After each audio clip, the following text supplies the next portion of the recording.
नमस्कार दोस्तों, हारने वाले भोजपुरी इंडस्ट्री के पावर स्टार पवन सिंह की तो सभी बात कर रहे हैं कि देखिए किस तरीके से पावर स्टार पवन सिंह हार गए, बदनामी हो गई, पावर नहीं चला, पला नहीं, क्या क्या लोग कह रहे हैं।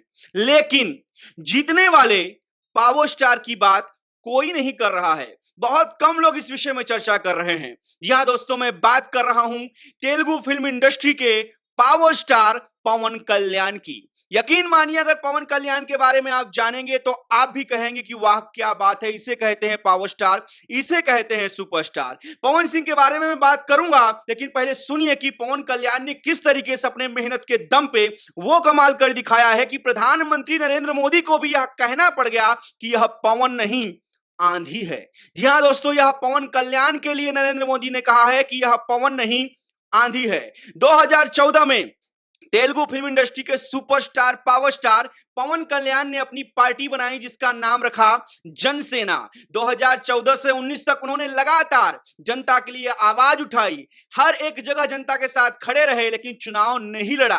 लेकिन 2019 में उनकी पार्टी चुनाव लड़ती है, 140 सीट पे विधानसभा का चुनाव लड़ती है, और आपको जान के बहुत आश्चर्य होगा कि 140 में 139 सीट वो हार जाती है और मात्र एक सीट जीतती है। लेकिन फिर भी पवन कल्याण ने हार नहीं मानी, लगातार जनता के बीच में रहे, प्रयास किया, उनके मुद्दे उठाए, धरना किया, आंदोलन किया, जनता के लिए लगातार सरकार से लड़ाई लड़ते रहे, लेकिन बिल्कुल हारे नहीं। और 2024 में बीजेपी के साथ उन्होंने 2024 में आंध्र प्रदेश में विधानसभा और लोकसभा का दोनों चुनाव जो कि एक साथ में था लड़े, और किस तरीके जीते आपको पता है। 21 सीट में उनकी पार्टी विधानसभा में चुनाव लड़ी और 2 सीट में लोकसभा में चुनाव लड़ी, और आपको बता दूं 21 की 21 विधानसभा सीट जीत गए और दोनों की दोनों लोकसभा सीट जीत गए।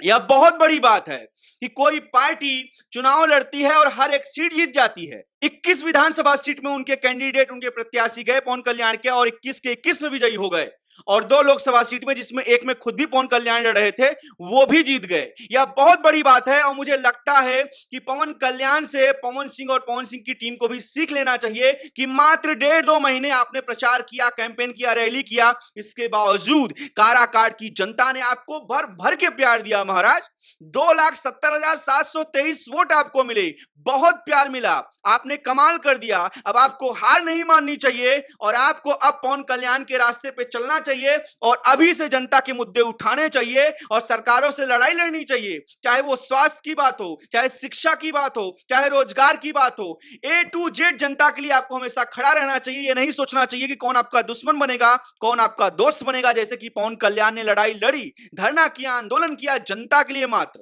अगर पवन सिंह भी चाहते हैं कि एक बार उनका नाम फिर से एज अ पावर स्टार गूंजे, क्योंकि फिल्मों में पावर स्टार और एल्बम में पावर स्टार तो अलग बात है, जनता के बीच जब इंसान पावर स्टार बन जाए जैसे कि बने पवन कल्याण, तब कुछ बात होगी। आप लोग क्या कहते हैं? जिस तरीके से पवन कल्याण ने अपना राजनीतिक सफर तय किया, वैसे ही क्या पवन सिंह को भी करना चाहिए? जैसा कि सुनाई दे रहा है कि पवन सिंह अपनी नई पार्टी बनाने जा रहे हैं, अच्छी बात है, लेकिन मात्र पार्टी बना के एसी कमरे में बैठ के मीडिया वालों को इंटरव्यू देके पार्टी नहीं चलती। संगठन चलता है ग्राउंड से, जमीन से। जब उनके मुद्दे आप उठाएंगे, आपने देखा होगा पवन सिंह से जब सवाल पूछा जाता था, मेरा कोई विरोधी नहीं है, मुझे किसी से कोई दिक्कत नहीं है, बस विकास की राजनीति है। आपको बोलना पड़ेगा, जो गलत कर रहा है उसके खिलाफ नाम लेके बोलना पड़ेगा कि जनता के साथ आप गलत कर रहे हैं, जो सही कर रहा है उसको बोलना पड़ेगा आप सही कर रहे हैं। अगर आप सॉफ्ट पॉलिटिक्स करेंगे तो जनता आपको नकार देगी। जनता उसी को चुनती है जो जनता की आवाज बनता है। आपको क्या लगता है? अपनी राय हमें जरूर कमेंट करें। और पवन कल्याण के बारे में क्या कहेंगे? इनके बारे में बहुत कम लोग बात कर रहे हैं, लेकिन यकीनन मुझे ऐसा लगता है कि पवन कल्याण के बारे में बहुत बात होनी चाहिए। प्लीज अपनी राय हमें जरूर कमेंट करें।